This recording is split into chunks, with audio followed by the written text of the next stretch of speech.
sama seseorang, pertama yang Anda lihat itu fisiknya dulu atau akhlaknya dulu? Fisik. Jujur? Fisik dulu, betul? Betul. Nggak mungkin tuh. Anda bilang, Habib saya kalau melihat orang tuh cinta dari akhlaknya, nggak mungkin. Saya pilihin orang yang hitam, kulitnya hitam, gemuk, tapi akhlaknya bagus, mau nggak? Berak. Mau nggak? Nggak mau. Nggak kan mau. Betul? Khalfan, fisik. Cinta didasari karena adanya sebab. Anda mencintai sesuatu karena ada sebab. Kenapa? Tampan, Beb. Oh, tampan. Terus kenapa kamu cinta itu? Cantik. Kenapa kamu suka itu? Putih. Kenapa kamu suka itu? Manis senyumnya. Kenapa kamu suka sama si fulan? Matanya bagus. Kenapa kamu suka? Bibirnya bagus. Kenapa kamu suka sama fulan? Jalannya bagus. Fisik. Anda lihat jalannya bagus, wajahnya bagus, cantik orangnya, ganteng orangnya, hidungnya bagus, matanya bagus, bibirnya bagus, fisik. Betul? Cinta akhirnya. Betul? Fisiknya selesai, lihat khuluknya. Apa itu? Akhlak dilihat. Biasanya orang pertama lihat akhlak apa? Akhlaknya baik. Salah satu ciri orang akhlaknya baik disebutkan di dalam kitab Jawahirul Lu'lu'yah Al-Imam Jordani. Beliau mengatakan salah satu ciri orang yang berakhlak baik adalah orang yang dermawan. Jadi orang dermawan itu masuk kategori orang yang berakhlak baik. Saya tanya sama antum,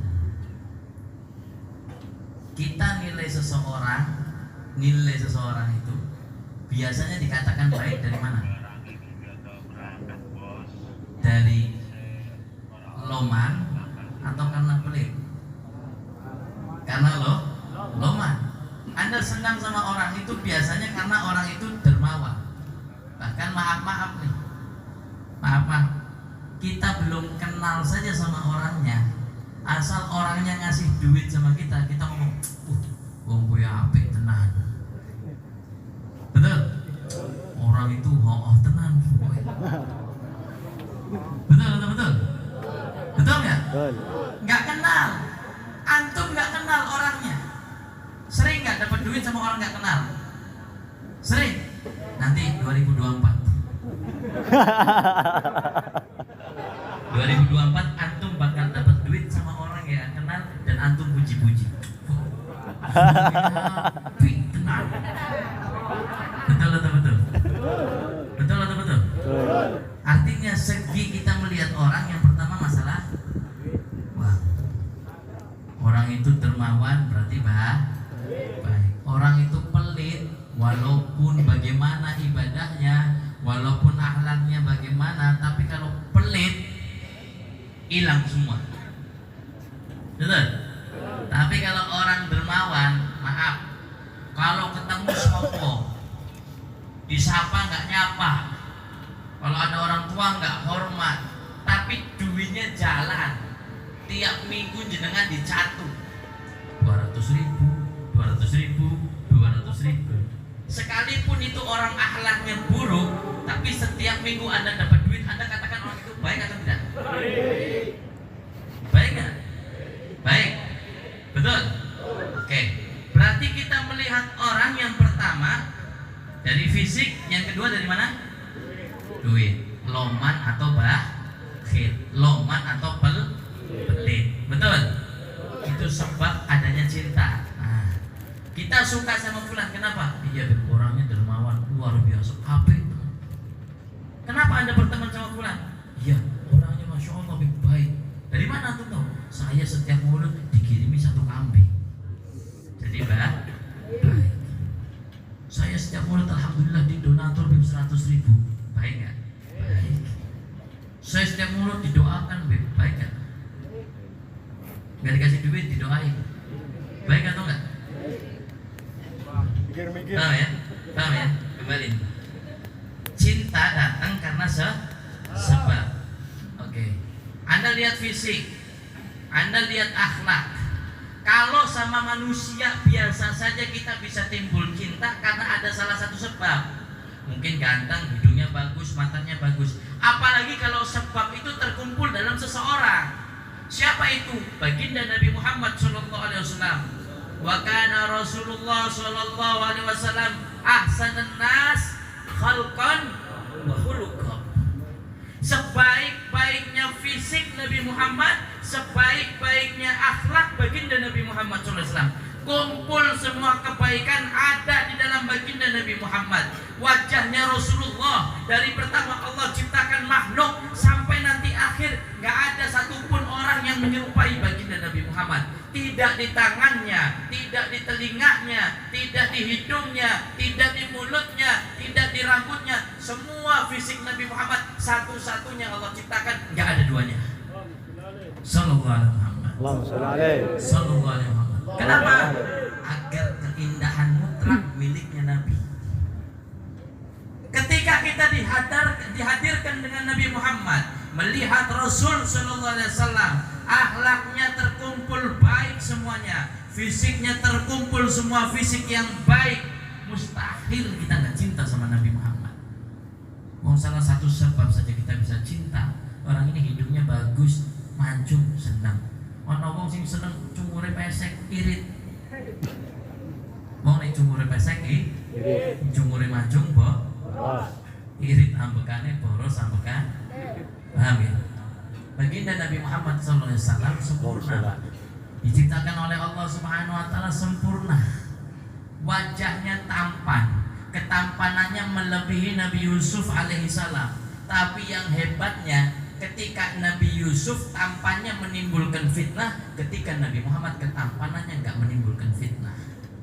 Tidak ada satu sahabiah pun melihat wajahnya Rasulullah terus ngomong sama Nabi Muhammad, aku cinta kepada engkau wahai Muhammad, terus aku ingin dipergauli, enggak ada. Tapi ketika Nabi Yusuf alaihissalam tampannya masih di bawah standarnya Nabi Muhammad, datang perempuan merayu Nabi Yusuf. Zulaikha rayu Nabi Yusuf. Perempuan ini punya sifat dari dulu, sifatnya Zulaikha. Kalau cinta harus didapat, kalau nggak didapat jatuhkan. Betul? Betul? Jangan main-main sama perempuan nanti.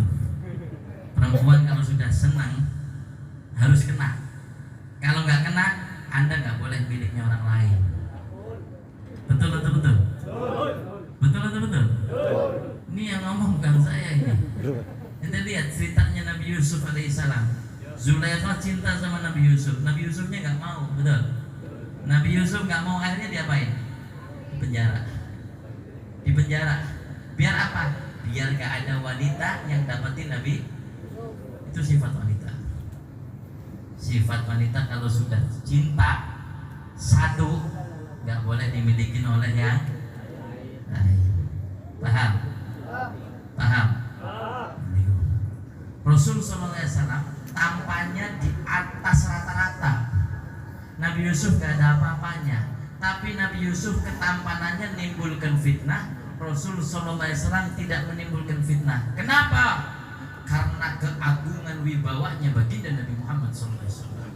Wibawanya Rasulullah sehingga orang melihat wajahnya Nabi, para sahabat-sahabat Nabi gak ada yang kuat melihat wajahnya Rasul terlalu lama, Pak. Anda lihat kitab-kitab hadis, coba ditelaah, dibuka kitab-kitab hadis. Orang yang mengkisahkan tidurnya Nabi, senyumnya Nabi, jalannya Nabi, makannya Nabi, rata-rata bukan sahabat-sahabat besar, tapi sahabat-sahabat kecil. Kalau sahabat-sahabat yang usia besar, yang sezaman dengan Nabi Muhammad SAW, jarang yang meriwayatkan tentang bagaimana makannya Nabi, tidurnya Nabi. Kenapa? Mereka nggak kuat melihat wajahnya Rasulullah Shallallahu Alaihi Wasallam. Kenapa? Saking wibawanya. Kalau laki-laki saja nggak kuat, apalagi perempuan. Begitu sempurnanya Allah Subhanahu Wa Taala menciptakan baginda Nabi Muhammad Shallallahu Alaihi Wasallam. Bukan hanya fisik, bukan hanya akhlak, tapi perhatiannya baginda Nabi Muhammad kepada umatnya bahkan melebihi perhatiannya Allah kepada hambanya. cemburu sama Nabi Muhammad. Allah cemburu. Ngomong sama Nabi Muhammad, engkau mencintai umatku sebegitu besar wahai Rasulullah. Tapi Nabi Muhammad orangnya rendah hati. Nabi Muhammad orangnya rendah diri. Ngomong sama Allah, "Nah, ya Allah, engkau akramal akrami. Engkau adalah zat yang paling mulia. Engkau adalah zat yang paling karam. Engkau adalah zat yang paling agung. Engkau adalah zat yang paling dermawan. Engkau adalah zat yang paling penyayang. Gak ada yang ngalahin engkau wahai Allah Subhanahu wa ta'ala." Nabi Muhammad dipuji oleh Allah. Nabi Muhammad memuji Allah Subhanahu wa ta'ala. Sempurna, Pak. Nah, ketika kita mendengarkan kisah seorang nabi yang sempurna, sebagaimana disebutkan di dalam hadis Nabi Muhammad SAW, "Idza sarrat bihasanatin wa sa'at." Kemudian apabila kamu berbahagia, wa man sarrat bihasanatihi wa asat sa'at, wa man sarrat bihasanatihi. Kata Nabi Muhammad SAW, barang siapa yang dia gembira ketika dia melakukan kebaikan. Di antara melakukan kebaikan adalah perkumpulan baginda Nabi Muhammad, menyebutkan nama Nabi Muhammad, berzikir untuk nama Nabi Muhammad, menyebutkan kisah daripada Nabi Muhammad. Itu adalah perkumpulan kebaikan.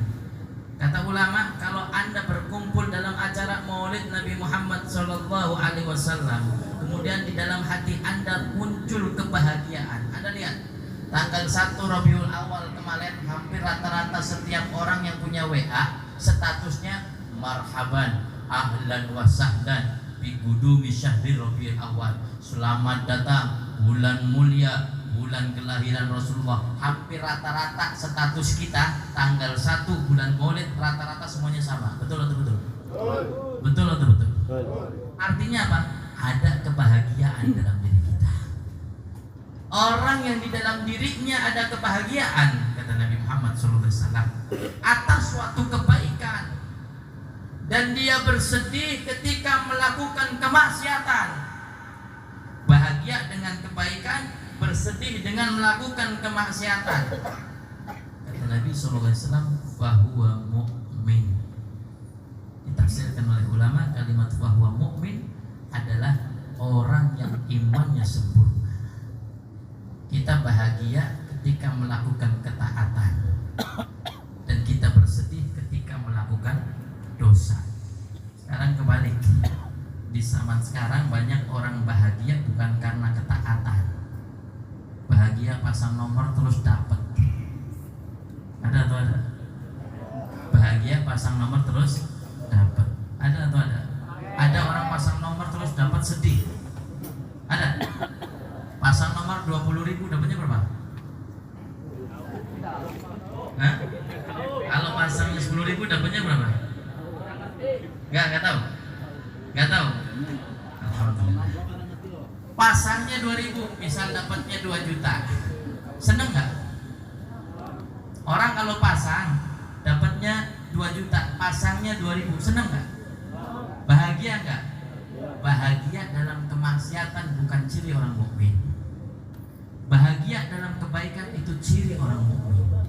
Kebahagiaan ini yang kita kumpul, ini kebahagiaannya bukan tanpa sebab. Ini kebahagiaan yang diperintahkan oleh Allah, kebahagiaan yang dianjurkan oleh Allah, kebahagiaan yang hukumnya wajib untuk kita. Kenapa? Karena ini perintah daripada Allah Subhanahu wa ta'ala. Kita dituntut oleh Allah untuk bergembira, untuk berbahagia dengan kelahiran baginda Nabi Muhammad sallallahu alaihi wasallam.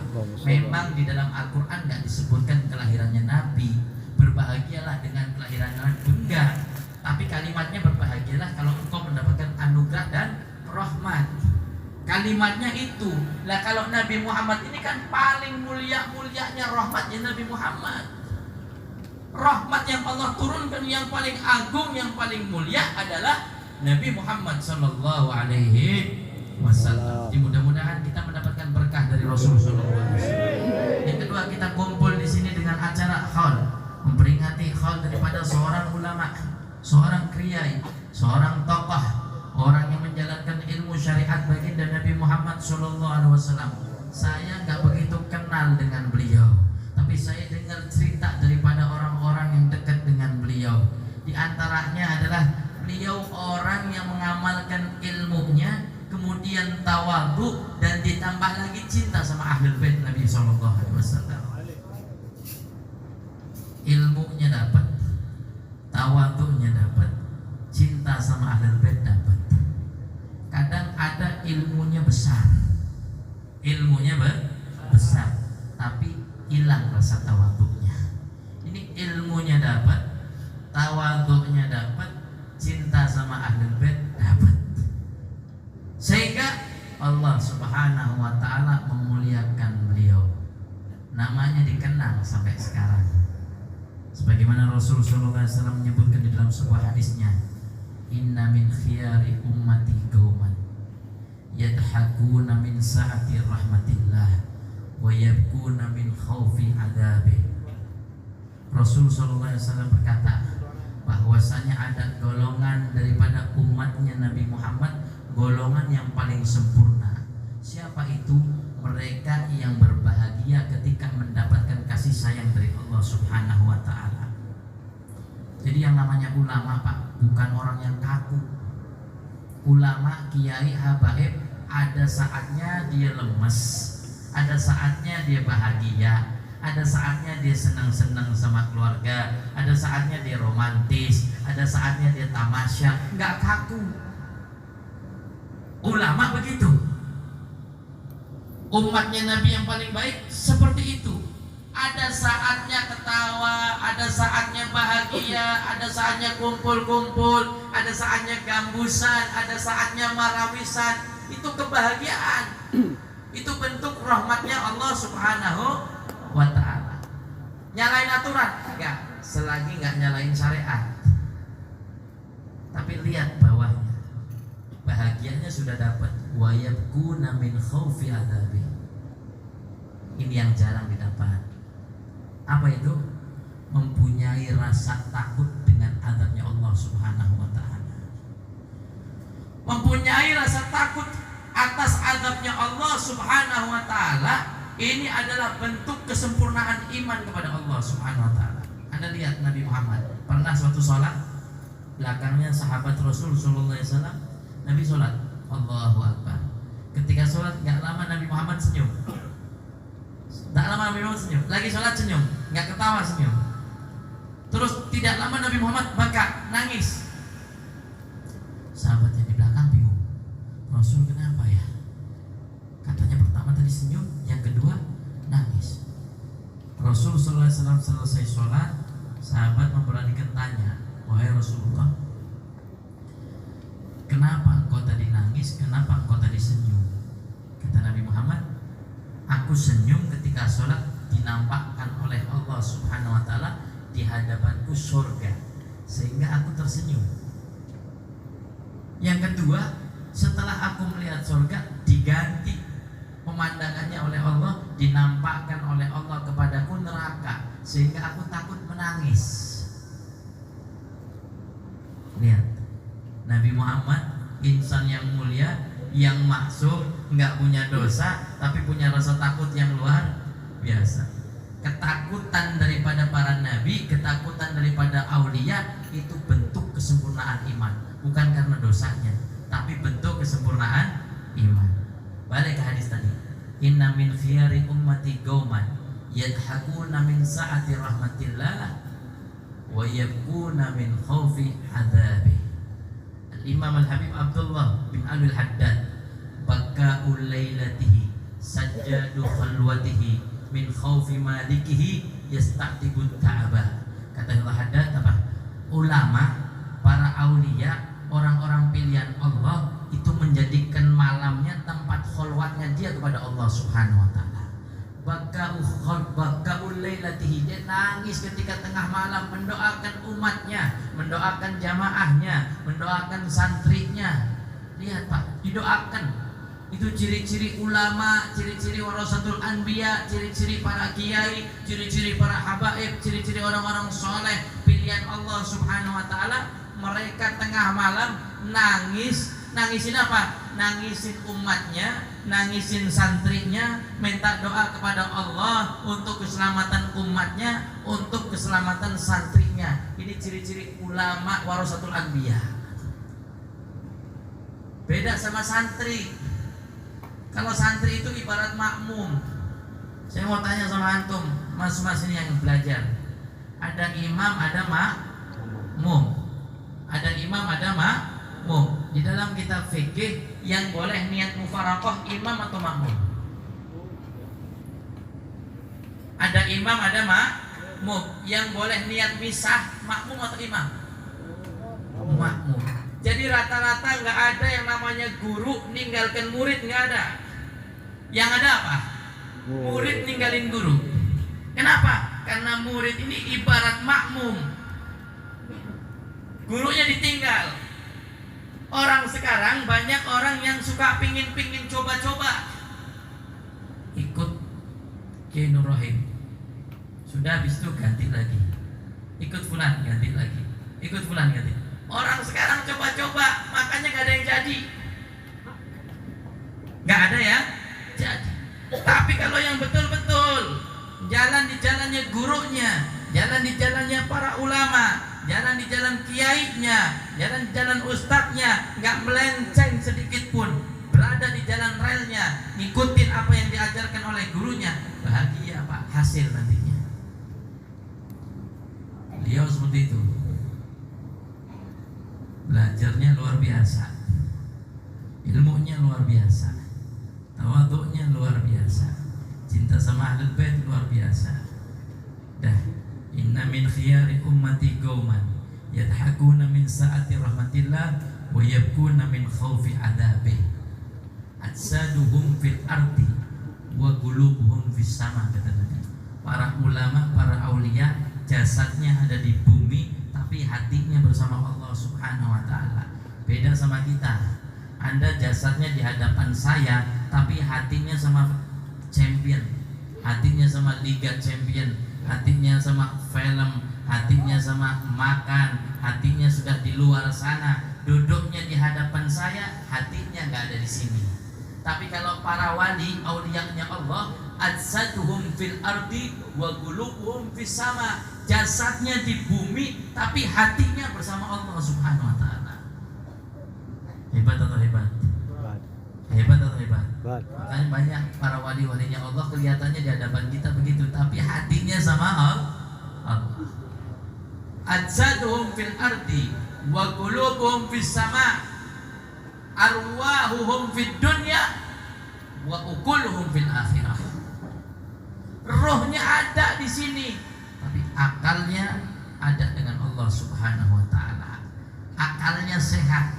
Yang dicari bukan urusan dunia, yang dicari kehidupan untuk urusan akhirat. Dunia datang ditolak, Pak. Dunia datang ditolak. Enggak sekarang, orang sekarang imanuhum fi amlofihim. Imanuhum fi amlof. Tergantung amplopnya, datangnya tebal atau kecil. Betul. Imannya ada sama amplop. Orang dulu enggak. Diberangkatkan haji, oh nanti berangkat sendiri. Orang dulu luar biasa, iffah. Sama seperti Rasulullah disebutkan dalam kitab Burdah. Baginda Nabi Muhammad ditawarkan gunung emas. Apa kata Nabi Muhammad? Aku gak mencintai emas. Aku lebih baik menjaga kemuliaan kesucianku ketimbang aku merendah walaupun aku butuh. Nabi Muhammad. Kitab Burdah. Nabi Muhammad SAW ditawarin emas, ditolak. Ini emasnya bukan 1 kilo, Pak. 1 ukuran gunung, ditolak sama Nabi Muhammad. Kata Nabi Muhammad, walaupun aku butuh, aku tetap menjaga harga diri kesucianku. Kemuliaanku dijaga oleh Allah Subhanahu wa taala. Kemuliaanku dijaga oleh diriku sendiri, kata Nabi Muhammad. Ya. Imannya enggak di amplopnya. Kalau kita enggak. Mas, ayo. Itu togel makin parah. Oh ya, semangat. Tadinya semangat, ikut sama kita orang, tanda tangan, ikut demo, ya, datengin kantor polisi, datengin, sudah beres. Lama kelamaan orangnya mulai mundur. mulai lemes. Udah lebih sudah susah sekarang. Diomongin sudah susah. Sudahlah, biarinlah. Hotel itu biarinlah. Hotel itu tetap jalan, biarin. Tadinya semangat, ayo Beb, kita tutup hotelnya, buat maksiat itu, buat karaoke dan sebagainya. Giliran jalan 1 bulan berubah. Kenapa berubah? Imanuhum fi amlok. Nyata atau nyata? Nyata atau nyata? Ulama akhirat nggak seperti itu. Ulama akhirat pikirannya sama akhirat, Pak, bukan pikirannya sama dunia. Lo berarti nggak nyari dunia tapi untuk keselamatan akhirat. Jangan diartikan ulama nggak cinta dunia, nggak. Ulama nyari dunia tapi untuk keselamatan akhirat. Dan kalau dapat dunia itu ulama, dia lebih suka memberi daripada nerima. Itu begitu. Kalau sekarang enggak, lebih suka ada atau ada? Benar atau benar? Sosok beliau luar biasa. Zuhud, warok, hati-hati, nggak sembarangan. Kenapa? Karena tahu bekal yang paling penting kehidupannya adalah akhirat. Al-kayyisu man dana nafsahu wa amila lima ba'dal maut. Orang yang cerdas, orang yang pintar, dia terus mengalahkan hawa nafsunya dan dia cari bagaimana caranya untuk keselamatan akhiratnya. Begitu.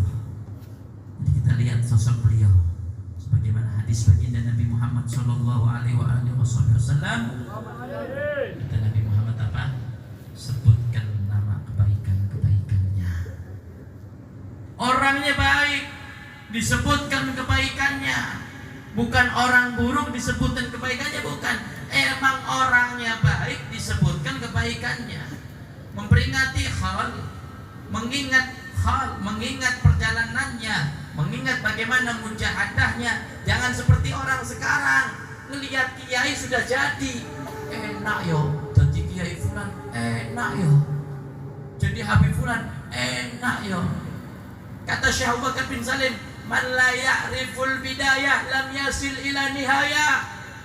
Kalau kamu nggak tahu bidayahnya, kamu nggak mulai dari awal, nggak bakal sampai. Ada stepnya, Pak. Mau naik tangga ke atas ada stepnya. Naik dari bawah, nggak bisa langsung ke atas. Kalau ngukur ulama jangan sekarang hidupnya, lihat dulunya bagaimana. Mujahadahnya luar biasa. Anda kalau mau dapetin mutiara, nyemplung ke bawah laut, bukan di atas laut, baru dapetin mutiara. Mau dapat kedudukan yang tinggi di hadapan Allah, mujahadah, bangun malam, sholat malam, puasanya dijaga, hatinya dikunci, jangan hasud, pikirannya yang jernih, taat kepada Allah, mahabbah kepada baginda Nabi Muhammad, mujahadah, zuhud urusan dunia. Ini mujahadah, naik tingkatannya. Anda kalau melihat ulama enaknya lihat sekarang kok.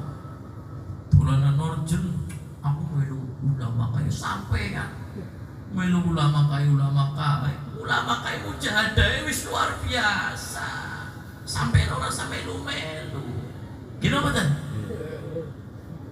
Ada orang melihat, wah, seorang kiai, ada seorang ulama, ada seorang habib dan sebagainya, punya sesuatu yang luar biasa. Terus Anda lihatnya itunya, Anda lihat mujahadahnya dulu gimana.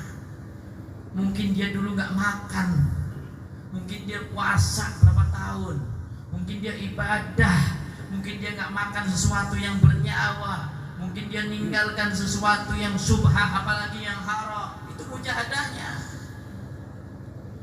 Badannya kurus kering, belajar tahun-tahunan, jadi orang ulama luar biasa. Giliran luar biasa, enak yo jadi kiai, duitnya itu kok dewe ndas. Mujahadahnya dilihat. Paham? Ingat perkataan Syekh Abu Bakar bin Salim, man la ya'riful bidayah lam yasil ila nihayah. Anda nggak mulai dari awal, nggak tahu permulaan, nggak bakal sampai, Pak. Nggak bakal sampai. Jadi ambil hikmah daripada acara Maulid Nabi Muhammad SAW.